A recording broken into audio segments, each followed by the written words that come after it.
and welcome back, everyone. Welcome back to the semifinals. The semifinals of Code for Giants Cup number 6, your bi-weekly dose of Brazilian StarCraft. And if you're in the chats, if you're in the Twitch chat specifically, predictions. Predictions are open. Place your bets on who you believe will advance on to face off against Eric in the finals.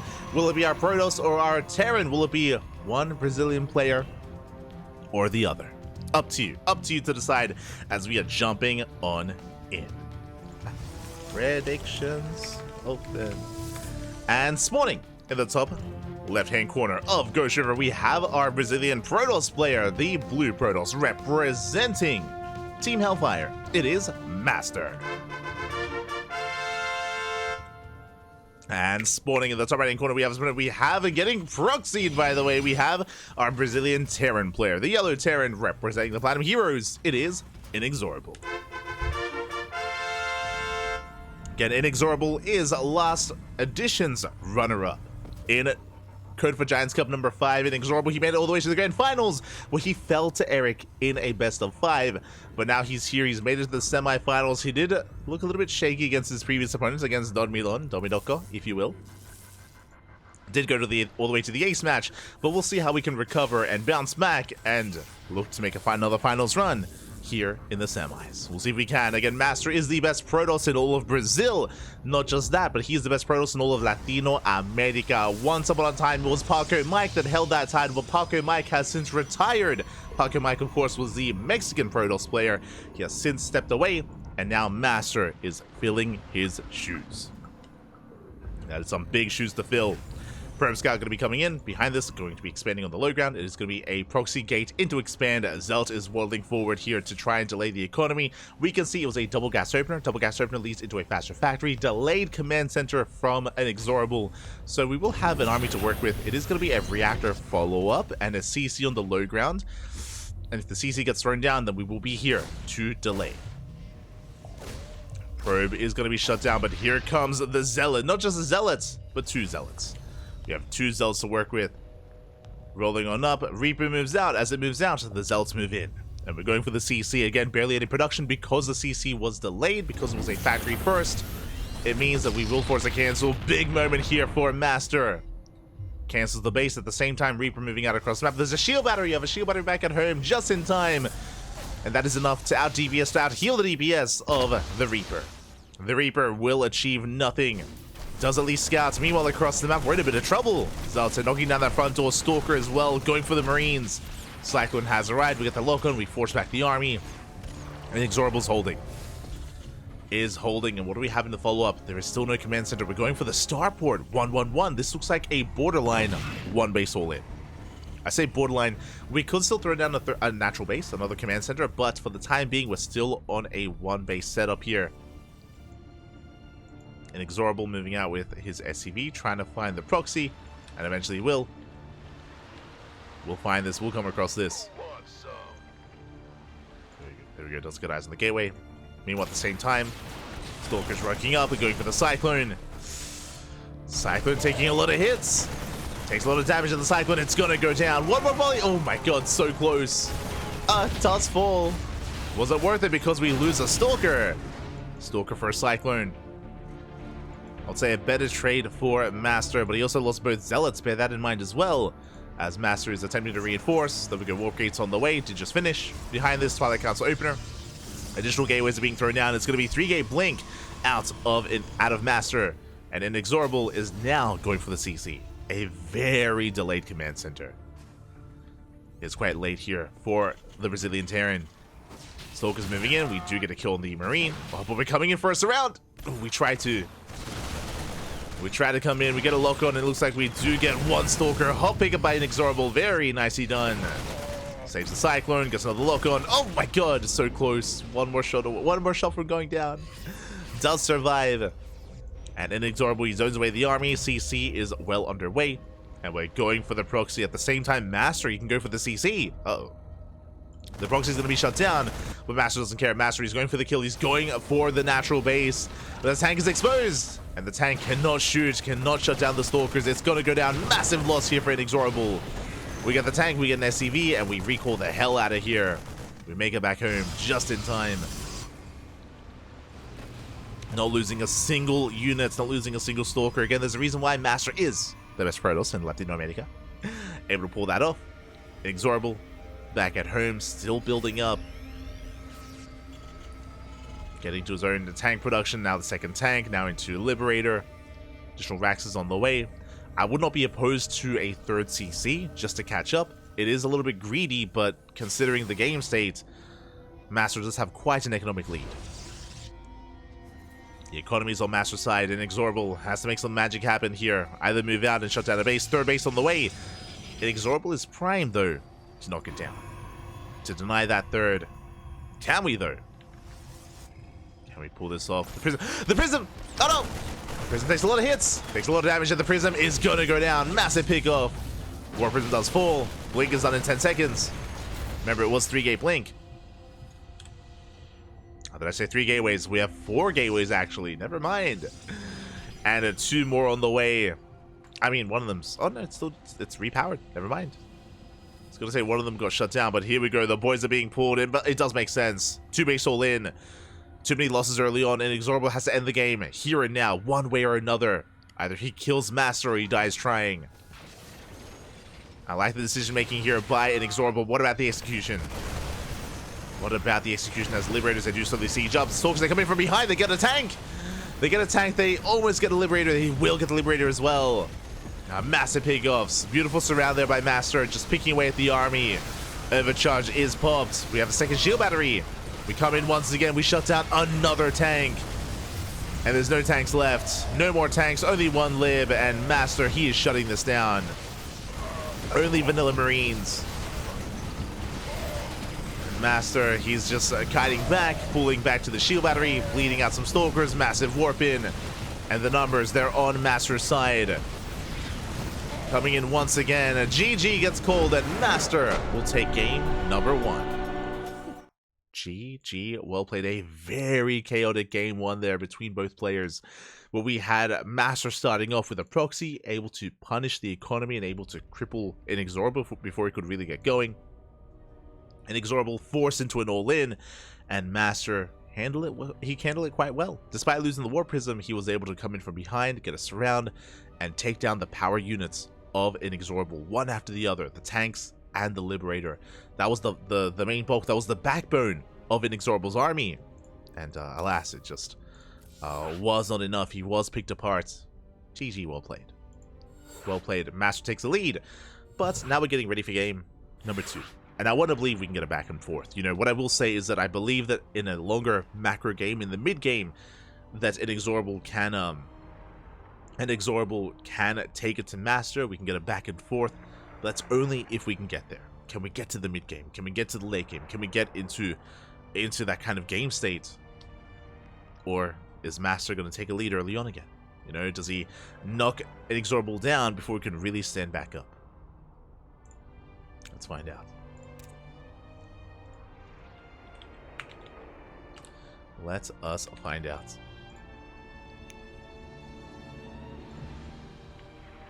As it looks like our players are asking for a small break. Looks like we have a bit of a bio break here for our players. So it's all good. We're more than willing to accommodate.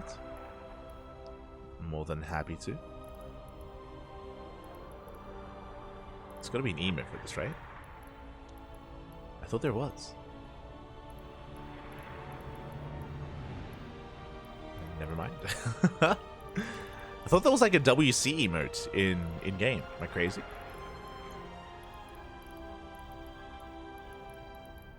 And maybe I'm imagining things. Maybe. But I hope everyone in the chat is doing well. I hope everyone has been doing well.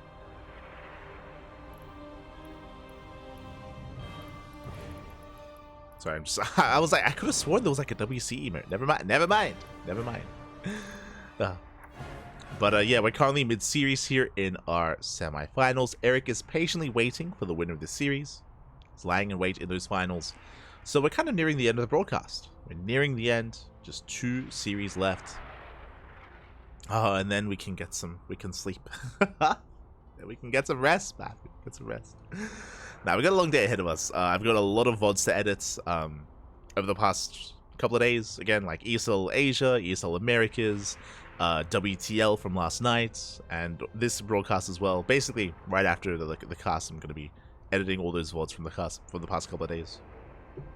Editing VODs, working on thumbnails, and scheduling VODs as well. So, got a lot of work to do. A lot of work to do. Thankfully, though, today we only have one cast. Today we only have this event, and I have the rest of the afternoon to, catch up on everything else before tomorrow. And if I'm not mistaken, I believe tomorrow is the first day of the EWC qualifiers. Yes. Tomorrow is the Esports World Cup Korean qualifier. We're going to be covering that on the channel. Tomorrow's a Korean qualifier, followed by European, followed by Asia, followed by Americas. As we have picked the wrong race. Ay. Shaking my head. We did accidentally load in as Terran, so MasTeR will have to remake and make sure that we pick Protoss instead. Actually, shaking my head. It's all good. But yes, the Esports World Cup qualifiers are coming up over the next, starting tomorrow, for the next couple of days. And is there any other big event going on? I believe there is. Cheesadelphia. Yeah, Cheesadelphia is on the horizon as well. That's on the 14th. The weekend of the 14th. We'll be covering cheese. WTL comes back. And, yeah. And our regular scheduled programming as well. There, the EPT Cups, as well as Kung Fu Cup, WTL, Tuna Cup. All things Ducklings. Alright, KSL is this weekend. Oh, God. KSL is this weekend as well. Let's go. Beautiful. But here we go. We're getting into our next game. And spawning in the top left-hand corner of Site Delta, we have our Brazilian Terran player, the Yellow Terran, representing the Platinum Heroes. Down in this series, looking to bounce back, it is INexorable. And spawning in the bottom right-hand corner, we have the Brazilian Protoss player, the Red Protoss, representing Team Hellfire. One game away from making it to those finals. It is MasTeR.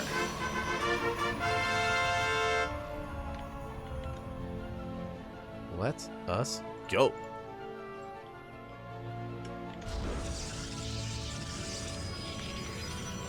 We give out replays to our subscribers / patrons. Here we go, we're selling in. For those that are curious, I did just see someone asking in the chat, any way to get these replays? We do give out replay packs to our subscribers and to our patrons. Our replay packs, they consist of events like this tournament, as well as Kung Fu Cup, as well as Sparkling Tuna Cup as well, and many others that we have permission to share, like OSC events as well.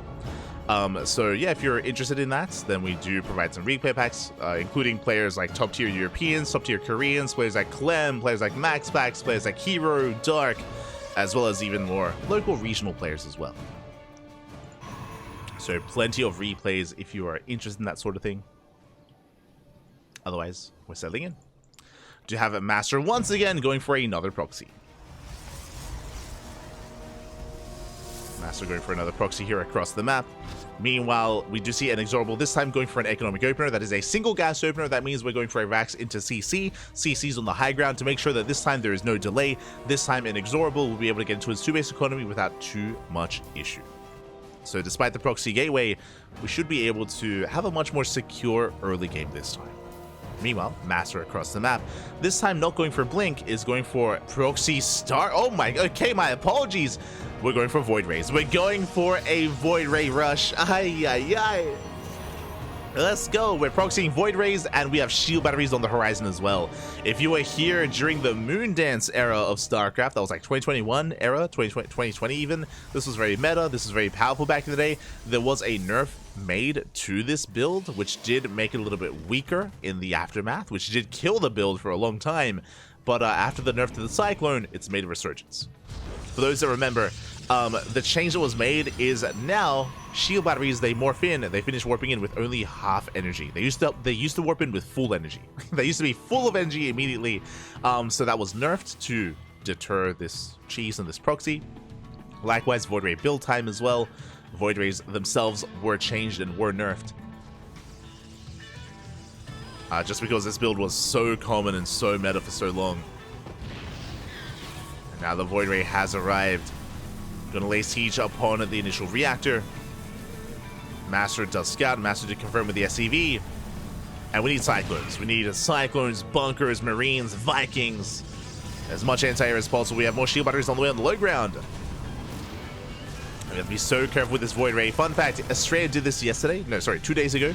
We casted Estrella in ESL Americas, and he did this against Clem. Did this against Clem in the finals. For those who recall. Meanwhile, Void Ray under fire, down to half HP. And where are the shield batteries? They're not done yet. We need a little bit more time. As the depots once again are going to be going down. Second Void Ray has arrived.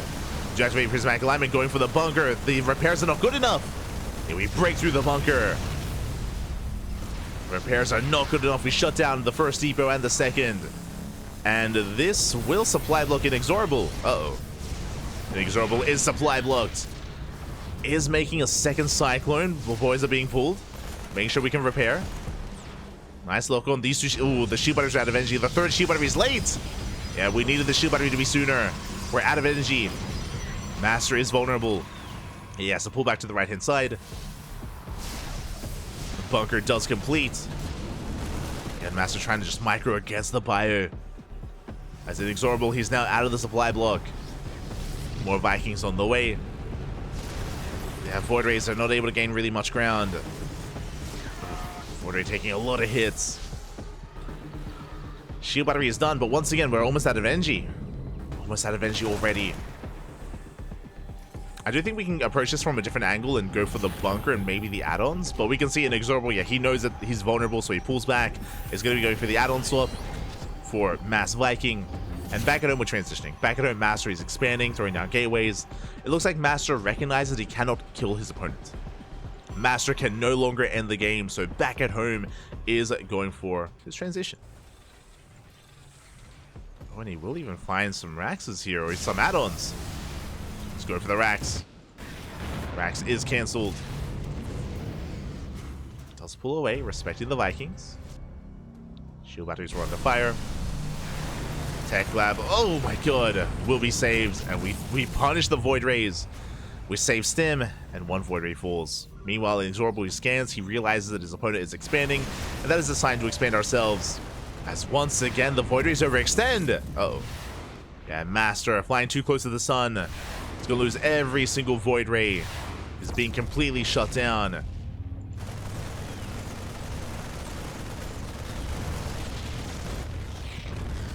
Is being completely shut down, and we can see INexorable breaking out. Clean up the shield batteries, clean up the pylons. Expansion is being taken. And INexorable will be able to break through and move out across the map. And what do we have to defend? We have very little. Remember, no blink, no charge, upgrades just now on the way. We have vanilla gateway units. We have a shield battery and an overcharge. We have the high ground at least, but MasTeR is going to be in trouble. He's going to be in a lot of trouble. This army, if it moves out across the map, these Vikings, remember, they can land. And INexorable, he would just have so much DPS available. He's got more than double the army supply. MasTeR has to do everything he can to slow down the push and to keep INexorable across the map. To keep him busy. I'm liking the move outs. Does get on top of the Cyclone. One Cyclone goes down. It does force a big response from the army. Viking's going to be landing. Catching a Stalker. For another Cyclone. Yeah, 2 Cyclones for 2 Stalkers. That was okay for MasTeR. Charge is about to finish. INexorable moving out. And he knows he has momentum on his side. Gets a lock on Cyclone, take a lot of damage. Ooh. Nice snipe there from MasTeR. Gets another Cyclone. We sniped 3 Cyclones, only 1 left. We have the high ground, we have the overcharge. Overcharge is popped, and we have to respect it. We have to back off. Ooh. The final Cyclone falls, and MasTeR holds. MasTeR has held. Again, just chipping away at the army over time. And completely shutting it down. And MasTeR takes a 3rd base. We're in this. we're back in this. MasTeR is expanding, taking a third, working towards Storm. Charge is done. And we have a game. We have a back and forth. Despite the earlier aggression, MasTeR finds himself with map control with a third. And soon to be up on workers. Not there yet, but we'll get there. Once the third base gets up and running. Meanwhile, do have our Widowmine drop here towards the natural. Sorry, let's say Widowmine's Viking drop even. Let's go. The Vikings, they do drop in. Oof. One Viking goes down. So nice juggling, but alas, Viking still does fall. Dropping into the main. We are in position. Gonna be able to force INexorable back. And behind this, we're getting into Bio. Stim is done. Combat Shield's on the way. Additional racks is going to be a 4, soon to be 5 rack setup. More than that, actually. Scan reveals the third. INexorable is now aware. And is working towards his own Ghost production. Ghost Academy is about to finish up. 1-1 upgrades. Again, the game is settling down in towards the mid-game. Who do I favor coming into the mid-game is the question. On the one hand, MasTeR will have the better economy with a third. True. That is going to be true. At the same time, though, MasTeR is staying on a low gas count. No gases at the natural, no gases at the third. We're very charge reliant.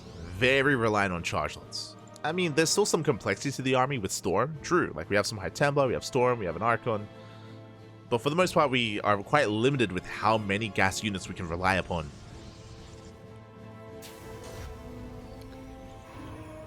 So it's more about quantity, at least when it comes to Zealots, less about quality. We'll see how INexorable does approach this. Once we take extra gases, then we can afford a Robo and Colossus or Disruptors and Immortal production. We'll get there. Drop comes in. We shut down the drop. MasTeR in position. Meanwhile, at the same time, double drop ready in the main. MasTeR does rotate. Ready for the worst. And INexorable has to be careful not to throw away too much supply here. If we bleed out these 2 full medevacs, that's going to be a big win for MasTeR. Now, when it comes to dealing with this composition, which is Charger, Archon, Storm, EMP. EMP will shut this down so hard. If we can connect the EMP with the Archons, with the Zealots, and with the High Templar, then this army just melts. Likewise, MasTeR is pre-splitting his units. He's spreading out his High Templar, making sure that one EMP doesn't connect with everything. Very important as a Protoss that you do pull this off. Scan reveals a High Templar. Double drop is spotted and forced back. Likewise, if INexorable takes a Storm... Oh, he pulls the boys! Oh my god! The Storm! Storm shuts down the SCVs, at least a good chunk of them. The army's pushing forward, shows the EMPs, another massive Storm! So far, so good. And we have 2 more High Templar coming in. 2 more Storms from the north. The flanking Storms. Oh, the first one grazes the army. Here comes the second. Tank fully going off, and oh, it doesn't connect. High Templar had a Storm available, but alas, it does not connect, and that means we're out of Storms. Uh-oh. We are out of Storms. The army charged on forward. We go for the surround. Stalkers are being cleaned up, and do we have enough fire? Looks like we do. Yeah, we just stim and we win. We shut down the Archons, the High Templar. GG gets called, and INexorable will take game number 2. Whew. GG. GG, well played. We're going to the ace match. Whew, I was concerned for INexorable when it came to how the High Templar were spread out, but we saw that we did miss a couple of those storms. It was the last storm that we saw which did not connect. It zoned the army, but it didn't connect with any of the bio, and we had the flanking High Templar coming in from behind, which also didn't get a storm off as well.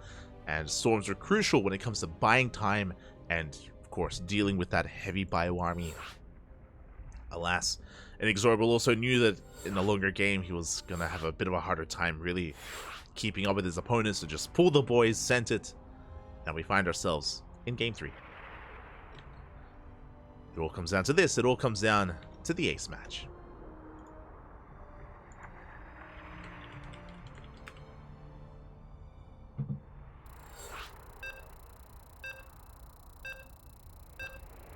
Here we go. We are getting into the ace match here. And we'll see where this takes us. We'll see where this goes.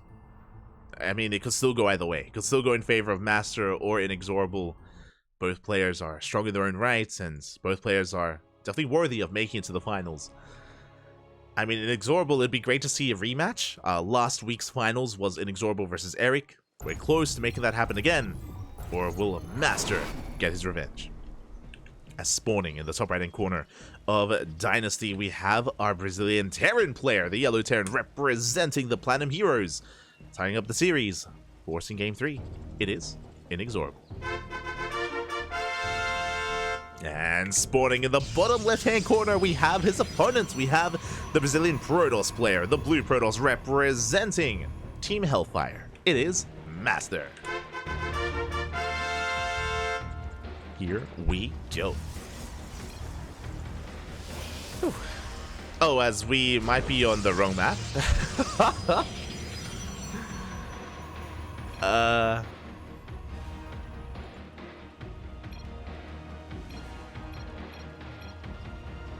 Yeah. I think INexorable was asking for a regame. I think he forgot his depot. I think I don't know, there was something happened. Something went wrong. And I think they have agreed to regame? Question mark? I believe. Yeah, we're getting ready. Getting ready. Meanwhile, a shout out to Blaker dudes. Gracias, Papa, gracias. Thank you so much. Thank you so much for resubscribing here for 10 months. Thank you. I did notice that you were gifting us bits earlier. You were gifting us bits the other day, so thank you. Thank you for all the support. We always appreciate it. Always. I'm hoping that we're remaking. Yeah, we are. Okay, we're good. Gonna be remaking. But thank you for the support. We do appreciate it. Quack. Always appreciate the support as we are remaking and we're getting into the ace match once again.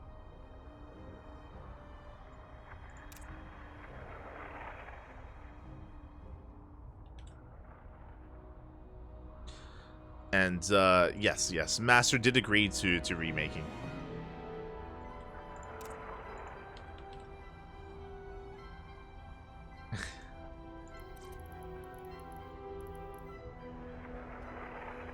Okay. So basically what happened was INexorable forgot his depot and he messed up his builds quite hard, and he was apologizing and he was asking MasTeR if it's okay to remake, and MasTeR said yes.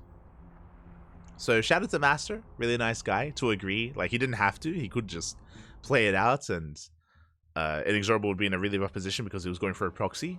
A proxy while getting supply blocked is not good.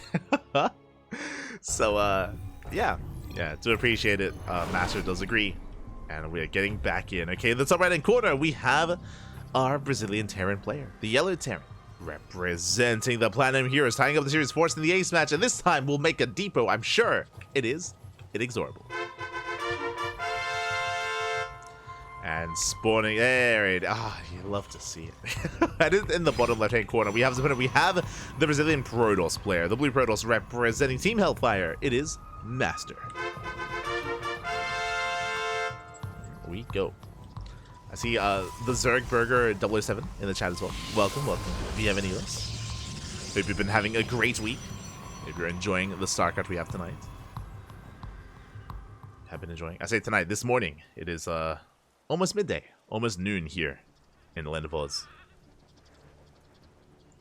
Just for a random squawk. It's almost noon. I think after this series, I'm gonna make some ramen, gonna make some noodles, gonna get some food. I think that's gonna be the plan. Meanwhile, we do see a double gas opener out of INexorable. So earlier we saw an SCV moving out towards the top left-hand corner of the map for a proxy. It looks like this time INexorable is not embracing a proxy. He's going for a double gas opener into what looks to be a factory. Bit of a more aggressive build here by the Yellow Terran player. Ooh, the SCV takes a lot of hits. Probe is on the hunt. The Probe, if he wants the SCV, he wants it, papi. Not gonna get it. Pulls away. Does pull away, is looking to escape. Back at home, MasTeR going for a standard opener. It is a gate expand into Cybercore. Nothing too crazy. Everything looking as it should here from MasTeR. And as we settle in, I'm curious into what we invest in. with a factory follow-up, this could be a couple different things. This could be a Cyclone drop, it could be Reactor Reaper Hellion, it could be a Widowmine drop. We have options, or even just fast tank into one base all-in. Curious what we embrace. Meanwhile, of course, we're leading into Dynasty. There are gold bases available, but the gold is typically not taken in this matchup. In a TvP, it is almost suicide to take the gold. So MasTeR, he avoids the gold base, and we're going into one base. Double factory. Okay, double factory here out of INexorable. It's going to be a one base all-in. A very committed proxy. Let's go. The probe does not quite confirm. And with this, it should be a Hellion with an armory, right? No, never mind. Cyclone. Okay. We're getting to Cyclone production. We're going Mass Cyclone. We saw this build rise in popularity at the start of the season. I think it was at the start of last season on Oceanborn. I remember seeing this. Dolan had a variation of this going Mass Cyclone. But fun fact, I just mentioned something. This build, oh no, we scout, he sees, no shot, we get eyes on the factory, SCV goes down. We're fully aware what's going on. MasTeR is going to be preparing back at home. We need shield batteries, there we go, second shield batteries on the way. What I was going to say is that this build rose in prominence last season before the nerf to the Cyclone. When the Cyclone was in its final form, last patch, that's when we saw this build. I haven't seen it since. And I don't know if we're going to see it again, because again, MasTeR is fully aware of what's going on. We have a second shield battery on the way, additional gateways being produced as well. MasTeR taking the defensive stance. Now MasTER has to be careful. He has to be very careful not to move out. The reason for this is the lock-on. Like if we get caught out on the map, the Cyclones will punish the army so hard. And here we go. The boys have arrived. They have been pulled. We have a shield battery. We have an overcharge, and we cannot break through that adept. It's not going to happen. We have probes being pulled as well. Do focus on the Marines. Likewise, Cyclones, they're immortal themselves. The repairs are too good, the Cyclones are not going down. And the shield batteries are running out of energy, but we have the overcharge. I do feel like MasTeR did waste some shots there. Ideally, we want to focus on the SCVs. We want to focus on the SCVs to make sure that there's no sustain with this force. Cloaker's now on the way. Overcharge runs out. And INexorable, he has maintained his Cyclone count. Yeah, not a single Cyclone has died. Not a single one has fallen. And now we're up to 4 Cyclones. Finally, 1 Cyclone falls. We get 1, we get 2, and yeah, we've done it. We've broken through. We get 3 Cyclones. There's 1 left. And now there's none left. We shut down the all-in. There's nothing remaining. GG, well played, and MasTeR will take the series at 2-1. GG. GG, well played. Congratulations, MasTeR will advance on to the grand finals. That was a wild build. That was a wild choice by INexorable. Again, I haven't seen the double factory Mass Cyclone in a long time. It's been months. Last time we saw it was when the Cyclone was a stronger unit. Now it's nowhere near as abusive and nowhere near as powerful as it once was. So there's a little bit less bite to it. And again, more importantly, MasTeR scouted. That's something that I should emphasize. I'm sure this works if it goes unscouted. I'm sure it can still work and still work wonders. But MasTeR saw it ahead of time, so he threw down the second shield battery. He stayed back at home with the Stalkers. He didn't get caught out. He was able to warp in, get another gateway, and defend. Congratulations. Congratulations to MasTeR. He will advance on into the next round. And up next, we have the grand finals. We have what we've been waiting for. Eric has been patiently waiting. And in the finals, it's going to be a ZVP between Eric and MasTeR. Let's go. My condolences to INexorable. He played well. He's an amazing player, and I mean, hey, he was last week's finalist, but he is denied those finals this time around. MasTeR gets his revenge. And up next, we have that ZVP.